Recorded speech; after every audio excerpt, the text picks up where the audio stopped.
MTN 기자들이 직접 기업에 찾아가는 주주클럽 시간입니다. 오늘은 증권부 최종근 기자 함께 있습니다. 안녕하세요. 네, 안녕하십니까. 네. 최종근 기자, 이제 우리 막내 기자예요, 증권부. 오늘 처음 출연했는데 오늘 출연 소감 한 말씀 먼저 해주시죠. 떨리기도 하는데 네. 일단 뭐 상당히 많이 기대하고 있습니다, 지금. 네. 앞으로의 각오, 뭐 얼마나 열심히 할 건지 앞으로 야심차게. 시청자분들께 좋은 정보 많이 전달하는 기자 되겠습니다. 네, 기대해 보도록 하겠습니다. 이번에 다녀온 기업은 뭐 3D 프린터 관련 기업이라면서요? 뭐 어떤 기업인지 좀 간단하게 소개 좀 해주시겠어요? 예. 제가 이제 그 로킷의 3D 프린터 시연회 현장을 다녀왔는데요. 네. 그 먼저 이제 사실 거기는 상장사가 아니잖아요, 그죠? 네, 그렇습니다. 네. 이제 CTL이라는 이제 코스닥 상장사가 있는데 거기서 이제 20% 지분을 보유하고 있는 회사입니다. 네, 네, 그렇죠. 그래서 결국은 이제 CTL이라는 기업이 20% 로켓에다가 투자를 하면서 CTL이 각광을 좀 받았죠. 그 이후에 사실 주가를 보니까 많이 뛰었더라고요. 네네. 일단 그럼 CTL에 대해서 좀 알아보도록 할까요? 네. 네, CTL은 지난 이제 1999년도에 이제 코스닥에 상장을 했고요. 꽤 됐네요. 네, 그렇습니다. 이제 전자 회로 기판인 PCB와 LED 사업을 영위하고 있는 회사입니다. 그래서 이제 로킷에는 이제 지난해 12월에 이제 지분 투자를 해서 지금 약 20% 정도의 지분을 보유하고 있습니다. CTL은 이제 자동차용 LED 조명 시장에 좀 두각을 나타내고 있는데요. 주로 현대자동차나 기아자동차 이제 그 내부 등 LED에 주로 납품을 하고 있습니다. LED 조명 이쪽도 시장이 굉장히 큰데, 그죠? 네. 네. 이쪽 시장 굉장히 큰데 이쪽 시장에만 주력하지 않고 이제 3D 프린터 시장까지 조금 이렇게 넘보고 있는 상황이네요. 네, 그렇습니다. 이제 CTL 같은 경우에는 부품 전문 기업이라고 할 수 있는데요. 이제 로킷에 대한 투자를 통해서 3D 프린터라는 새로운 포트폴리오를 구축하겠다고 밝혔습니다. 그래서 이제 기존 사업하고 좀 시너지를 강화하겠다고 밝혔는데요. 손순종 CTL 대표 설명 한번 들어보시겠습니다. 네, 대표 설명 한번 들어보죠. 그러니까 이제 그 부품 사업만 하다 보니까 일단 시장성이나 이런 거에서 그 세트를 좀 찾다 보니까 로켓이 새로운 그 아이템으로 해서 일본보다 더 우월한 기술이 있다 그래가지고 한 6개월 정도 같이 협업을 해서 향후에 어떤 그런 그 앞으로 나가야 될 시장 이런 거를 파악을 해서 저희가 세트 쪽에 이제 새로운 사업을 위해서 그렇게 이제 선정하게 됐습니다. 네. CTL의 뭐 실적도 한번 살펴봐야 될 것 같은데 실적, 영업이익이 늘었는데 이게 단기 순손실이 발생을 했어요. 이게 왜 그런 건가요? 예, 이게 CTL 같은 경우에 이제 지난해 26억 1,800만 원으로 이제 전년 대비 105.6% 정도 이제 영업이익이 늘었는데요. 반면에 이제 단기 순손실을 기록했습니다. 한 2억 원 규모의 단기 순손실을 기록했는데요. 이제 작년에 그 신주 인수권 부사채 즉 이제 BW를 조기 상환한 것이 좀 영향을 미쳤다고 합니다. 이와 관련해서 손순종 CTL 대표 한번 다시 설명 들어보겠습니다. 저희가 그 BW를 작년에 조기 상환을 해서 올해 악재를 작년에 다 떨어버렸기 때문에 그리고 작년에 이제 영업이익은 늘었지만 순이익이 떨어진 것은 미세합니다. 한 2억 정도 되는데 그 부분을 올해 다 작년에 정리했기 때문에 올해는 실적으로 영업이익 이상 그다음에 순이익이 많이 늘어날 것으로 생각을 하고요. 작년에 이미 좀 부실을 다 떨었다. 그래서 올해 실적이 좀 좋을 것이다. 이런 말씀 해주셨는데 그럼 향후 뭐 어떤 전망 가지고 있습니까? 이 회사. 이제 CTL 같은 경우 아까 말씀드렸다시피 이제 로킷이라는 3D 프린터 업체에 20% 지분 투자를 했는데요. 앞으로도 이제 CTL이 기존에 좀 이제 아까 말씀드렸던 PCB와 LED 사업에 좀 강점을 가지고 있습니다. 그래서 일단은 이 사업을 바탕으로 2017년까지 매출 1,500억 달성이라는 좀 목표를 세웠고요. 네, 기존의 원래 포트폴리오에서 한 1,500억 원 정도의 매출을 달성하겠다. 2017년까지. 네. 그리고 이제 향후에 아까 말씀드렸던 로킷하고 좀 지속적으로 협업을 강화하겠다는 뜻을 밝혔습니다. 그래서 이제 추후에 이제 로켓 같은 경우는 아직 영업력이 좀 부족하다 보니까 이제 CTL의 영업력에 대한 협동 체제 강화로 이제 글로벌 시장을 이제 타겟으로 해서 향후에 이제 글로벌 시장 점유율 확대에 매진할 계획이라고 합니다. 네. 앞으로 향후 CTL이 얼마나 성과를 내줄지도 로킷이죠. 로킷이 어떤 성과를 내줄지도 CTL의 어떤 성과에 많은 영향을 미칠 것 같은데 그러면 로킷에 대해서도 좀 알아봐야 될 것 같습니다. 로킷은 또 어떤 회사인가요? 로킷은 이제 2012년도에 이제 설립이 됐고요. 네. 비상장사입니다. 네. 그래서 이제 서울 가산동에 위치해 있고 뭐 직원 수는 한 85명 정도 된다고 네. 합니다. 그래서 데스크탑용 3D 프린터를 제조하는 회사인데요. 이제 국내에서는 이제 프린터 업계 좀 선두 주자로 네. 이렇게 좀 평가받고 있습니다. 네. 저희 보이네요. 그죠? 아, 예, 그렇네요. 저렇게 해서 네네. 저 옆에 물건들이 나오나 봐요. 네네. 맞습니다. 그러니까 데스크탑용 3D 프린터 업계에서 선두네요. 네네, 그렇습니다. 그러니까 데스크탑 말고 뭐 어떤 연구용이라든지 이런 것들은 진출을 하지 않은 건가요? 그러니까 이제 이달에 좀 새로운 3D 프린터를 출시를 했는데 네. 과거에는 이제 한 종류만 이제 출시를 했었습니다. 그래서 노즐 개수만 좀 다르게 했었는데 향후에 이제 그 뭐 준 전문가용, 네. 전문가용 뭐 이런 아. 식으로 해서 좀 라인업을 다양하게 했다고 합니다. 앞으로도 조금 네. 뭐 데스크탑용 말고도 조금 다른 쪽으로도 뭐 출시를 할 계획은 있는 거네요. 이제 좀 포괄적인 개념에서 이렇게 네. 라인업을 좀 다양화시킨 것 같습니다. 네. 네. 여기 로킷 대표 성함을 보니까 굉장히 익숙해요. 유석환 대표님. 그죠? 이분이 얼마 전까지 셀트리온에 계셨던 분이잖아요. 네. 예. 이분은 지금 로킷에서 지금 오셔가지고 뭘 하시는 건지 궁금한데, 예. 좀 설명 좀 부탁드릴게요. 네, 앞서 이제 유석환 대표는 이제 대우자동차와 ADT 캡스를 거쳐서 이제 셀트리온 창립 멤버로 합류를 그렇죠. 했는데요. 네. 그래서 이후에 이제 셀트리온의 어떤 그 제약 유통을 담당하는 셀트리온 헬스케어라는 회사에서 이제 대표를 지내다가 현재는 이제 로킷의 대표이사를 맡고 있습니다. 이분이 영업력이 굉장하다. 뭐 네. 이런 평가들이 업계에 자자했어요, 사실은. 그래서 아마 이 로켓에서 이렇게 영입을 한 게 아닌가 싶은데요. 네, 이어주시죠. 네. 그래서 이제 유 대표가 2017년까지 전 세계 이제 데스크탑 3D 프린터 시장에서 네. 1위를 달성하겠다는 포부를 밝혔는데요. 이와 관련해서 유석환 로킷 대표 설명 한번 네, 들어보시겠습니다. 한번 보시겠습니다. 저희 기본적인 목표는 2017년에 전 세계에서 데스크탑 3D 프린터에서 1위를 하는 것을 기본 목표로 하고 있습니다. 그거에 맞춰서 저희가 이번에 이미 개발한 제품은 한국 론칭 이전에 이미 전 세계에다가 2달 전서부터 마케팅 시작을 했고요. 굉장히 핫한 반응들이 일본, 터키, 이란, 뭐 남미, 미국, 캐나다, 네덜란드 이런 쪽에서 굉장히 많이 오고 있습니다. 그래서 아마 저 제품, 이번에 새로 개발한 제품은 상당히 국제 경쟁력이 가격이나 품질이나 성능 측면에서 있는 것으로 판단이 되고요. 네, 로킷의 3D 프린터. 그러니까 3D 프린트에 대한 되게 관심이 많은데 로킷만의 특성이 있다면 뭐가 있을까요? 강점. 이제 잘 아시다시피 3D 프린터라 함은 뭐 액체나 고체 등 다양한 좀 원료들을 활용해서 이제 그 자유롭게 물체를 찍어내는 기기인데요. 네. 굉장히 신기해요. 그죠?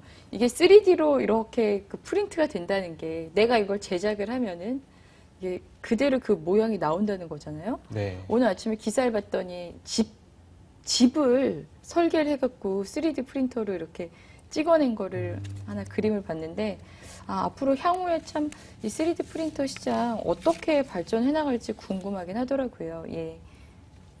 그래서 뭐 지난해 같은 경우에 이제 세계 경제 포럼에서 미래 10대 유망 기술로 선정되기도 그렇죠. 했는데요. 네. 이제 로킷 같은 경우는 이제 2013년 2월에 에디슨이라는 브랜드로 데스크탑용 3D 프린터를 출시했습니다. 이제 데스크탑용 3D 프린터라 하면 좀 생소하실 수도 있는데 네. 이제 사이즈 같은 경우는 현재 우리가 많이 사용하고 있는 뭐 잉크젯 프린터나 레이저 프린터 정도의 좀 컴팩트한 사이즈를 생각을 하시면 될 것 같습니다. 그래서 아무래도 로킷 같은 경우는 산업 현장보다는 네. 뭐 가정이나 학교, 가정이나 학교. 연구소 네. 뭐 이런 쪽에서 쉽게 사용할 수 있는 소형 3D 프린터를 제조하고 있습니다. 그러니까 뭐 건축과 학생들이 건축 이렇게 내가 이렇게 설계를 해놓고 이거 내가 어떻게 나오는지 보자 하고 한번 딱 눌러보면 건축 그 물이 나오는 거죠. 네, 맞습니다. 네, 대단하네요. 뭐 용도별로도 뭐 라인업을 구축을 뭐 따로 했다면서요. 뭐 금, 은, 동, 철 뭐 이런 메탈 소재들이 다양하고 네. 또 플라스틱, 우드 뭐 이런 재료까지 활용이 가능하다고. 네, 참 대단하다는 생각, 대단한 기술력이에요. 그죠? 네, 그래서 앞서 말씀드렸던 것처럼 로킷이 이제 지난해 처음으로 3D 프린터를 출시했는데요. 네. 이달에 새로운 이제 3가지 종류의 3D 프린터를 새로 또 출시를 했습니다. 어떤 거죠? 그래서 이제 구성은 준전문가용, 네. 그리고 전문가용, 대형 그렇게 이렇게 3종류로 나뉘어져 있고요. 이전에는 아까 말씀드렸다시피 단일 모델의 노즐 개수 뭐 하나인 것, 2개인 것 이렇게 나뉘어졌다면 지금은 이제 용도별로 기능을 좀 차별화해서 다양한 라인업을 구성을 했습니다. 네. 그래서 활용 가능한 좀 소재의 종류도 좀 대폭 확대한 게 좀 특징적입니다. 그래서 플라스틱뿐만 아니라 뭐 금, 은, 동 뭐 이런 것도 있고요. 그래서 뭐 나일론, 우드, 그래서 50여 가지의 다양한 재료를 활용해서 이렇게 3D 프린터를 이렇게 제작을 할 수 네. 있다고 합니다. 근데 사실 3D 프린터 하면 굉장히 비쌀 것 같아. 이걸 과연 내가 사가지고 얼마나 쓰겠어? 뭐 이러면서 3D 프린터 좀 아직까지 좀 소비자한테는 먼데 가격대가 어떻습니까? 이제 참 그 기술별로 이게 가격이 천차만별인데요. 네. 아까 말씀드렸다시피 데스크탑용 3D 프린터는 좀 저렴한 편입니다. 네. 이제 로킷 같은 경우는 로킷의 데스크탑용 3D 프린터는 하위 기종이 약 한 170만 원 정도 되고요. 네. 상위 기종은 한 800만 원 선입니다. 네. 그래서, 아주 뭐 170만 원대면은 아주 비싸진 않네요. 네. 네, 그렇죠. 뭐 수천만 원 하는 그런 3D 프린터도 그래, 많다 예. 보니까. 예.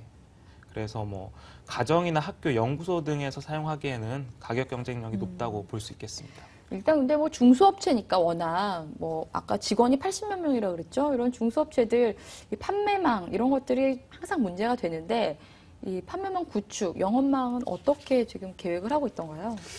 네, 아무래도 이게 판매망이 중소업체다 보니까 좀 구축하는데 다소 어려움이 있는 게 네. 사실입니다. 그런데 최근에 이제 일부 대형마트 가정 코너에 이제 입점을 했다고 하는데요. 그래서 좀 일반 고객들과 좀 그 만남의 접점을 넓혔다고 합니다. 네. 그리고 이외에도 뭐 홈페이지에 직영 쇼핑몰을 운영하고 아, 있고요. 네네. 그리고 뭐 리셀러 대리점이나 네. 뭐 이제 오픈마켓들 요새 많이 이용하시지 않습니까? 그래서 네네. 오픈마켓 등의 인터넷 쇼핑몰을 통해서 네. 이런 유통망을 확충하고 있다고 합니다. 로킷의 3D 프린터 보셨죠? 네, 봤습니다. 보니까 어떤 점이 좀, 이런 건 좀 아쉽다. 보완해야 되겠다. 이런 뭐 기자 입장에서 그런 거 없었어요? 그러니까 이게 3D 프린터마다 좀 이게 방식이 조금씩 다른데요. 네. 크게 이제 FDM 그리고 DLP, SLS 방식으로 나눕니다. 말이 어렵습니다. 네, 좀 어려운데요. 네. FDM 방식 같은 경우는 이제 필라멘트 형태의 플라스틱 소재를 녹여서 노즐을 통해 분사하는 방식입니다. 네. 그래서 이제 좀 가격이 저렴한 이제 3D 프린터 업체들이 이런 기술들을 좀 많이 사용하고요. 네. DLP 방식은 이제 액체나 분말을 분사한 뒤에 아. 빛을 쏘여서 굳히는 뭐 이런 네. 기술입니다. 디지털 라이트 프로세싱, 네, DLP네요. 네. 그래서 좀 정밀도가 높습니다. 그런데 가격이 좀 비쌉니다. 2천만 원에서 5천만 원 선. 그리고 네. SLS 방식 같은 경우 이제 뭐 나일론이나 네. 석고 다양한 소재를 좀 쓸 수 있고요. 가루 형태의 소재를 좀 분사를 해서 레이저를 통해서 좀 굳히는 방식입니다. 네. 그래서 이것도 좀 정밀도가 굉장히 높은데 네. 가격이 좀 비싸죠. 네. 레이저를 통해서 굳히다 보니 아무래도 레이저 뭐 이렇게 들어가면 항상 가격대가 좀 올라가더라고요. 5억에서 10억 원대 고가 제품이네요. 네. 그래서 네, 로킷 같은 경우 이제 FDM 아까 말씀드렸던 방식을 사용하고 있습니다. 그래서 FDM 방식 같은 경우에는 가격이 좀 저렴해서 네. 대중화 측면에서는 긍정적이지만 아무래도 좀 아까 다른 뭐 DLP나 SLS 방식과는 다르게 좀 정교함이 좀 떨어지다는 단점이 정교함이 있습니다. 떨어져서 네. 일단 뭐 가정이나 뭐 학교나 이런 교육용으로 네. 많이 쓰인다. 네. 데스크탑용 로킷 3D 프린터. 그래도 뭐 이런 쪽으로도 수요가 항상 있긴 하니까요. 그죠? 네. 네. 다음으로 넘어가 볼까요? 네. 현재 이제 3D 프린터 점유율이 대략 한 몇 프로 정도 되죠? 저는 잘 모르겠어요. 그러니까 아마 전 세계 3D 프린터 시장에서 우리나라 업체가 차지하는 비중이 한 2% 정도 네. 된다고 합니다. 그래서 아무래도 국내 3D 프린터 업체 점유율이 아직까지는 미미하지만 이제 전 세계 좀 시장 파이는 좀 커지고 있는 상황입니다. 앞으로 좀 커지겠죠? 네. 네. 향후 3D 프린터 전망, 시장 전망 어떻습니까? 아무래도 시장 전체 파이는 좀 커질 것이라는 전망이 우세합니다. 네. 그래서 뭐 실제 시장 조사 기관인 가트너에 따르면 네. 3D 프린터 시장이 올해 뭐 9만 8천 대 그리고 내년에는 19만 대 수준으로 이제 거의 75%, 102% 가량 성장할 것으로 예상이 된다고 합니다. 네. 그래서 때문에 이제 3D 프린터라는 새로운 블루오션을 두고 업계 간에 좀 경쟁이 더 치열해질 것으로 보입니다. 네. CTL 그리고 그 CTL이 20% 투자한 로킷 그리고 이제 그 회사에 대해서 알아봤는데 이제 CTL 같은 경우 상장사예요. 로킷은 이제 CTL이 20% 투자한 이제 비상장사인데 CTL 지금 투자해도 과연 괜찮은 시점일까요? 아무래도 이제 기존의 LED 사업 부분에 좀 강점이 있는 회사입니다. 그래서 네. 안정적으로 뭐 현대차나 기아차 등에 이제 납품을 하고 있기 때문에 네. 그리고 또 최근에 이제 그 3D 프린터 제조사인 로킷에 또 지분 투자를 하지 않았습니까? 네. 그래서 향후에 좀 시너지를 낼 것으로 보이고 있습니다. 아, 향후에 시너지를 낼 것이다. 하긴 근데 실적이 굉장히 막 좋을 때 있잖아요. 기자들이 막 뭐 실적 영업이익이 몇 % 증가하고 이런 공시가 나올 때쯤에는 이미 주가가 이제 많이 오른 경우가 많죠. 네. 그런데 또 이럴 때 투자하기가 참 어려워요. 사람 마음이라는 게 네. 이게 과연 어떻게 될지 CTL이라는 회사 한번 좀 더 지켜보고 뭐 꾸준히 지켜본 다음에 지금쯤 투자해도 될 것 같다 이렇게 생각이 들면 다시 한번 나와서 소개 부탁드릴게요. 네, 알겠습니다. 네, 오늘 처음 출연 어떠셨어요? 굉장히 많이 떨었는데 네. 그래도 이게 기대 좀 좋은 떨림이 있는 것 같습니다. 네. 뭐 그렇게 떠는 것 같지 않았어요. 아니, 많이 떨었습니다. 좀 능글능글했어요. 다음번에 더 좋은 내용으로, 더 알찬 내용으로 찾아뵙기를 기대하겠습니다. 고맙습니다. 네, 감사합니다. 네. 기고만장 오늘 여기까지 준비했습니다. 오늘 날씨가 좀 약간 찌뿌두두한데요. 네, 기분 좋게 하루 마무리 지으셨으면 좋겠습니다. 시청해주신 여러분 고맙습니다. 저는 내일 다시 뵙겠습니다.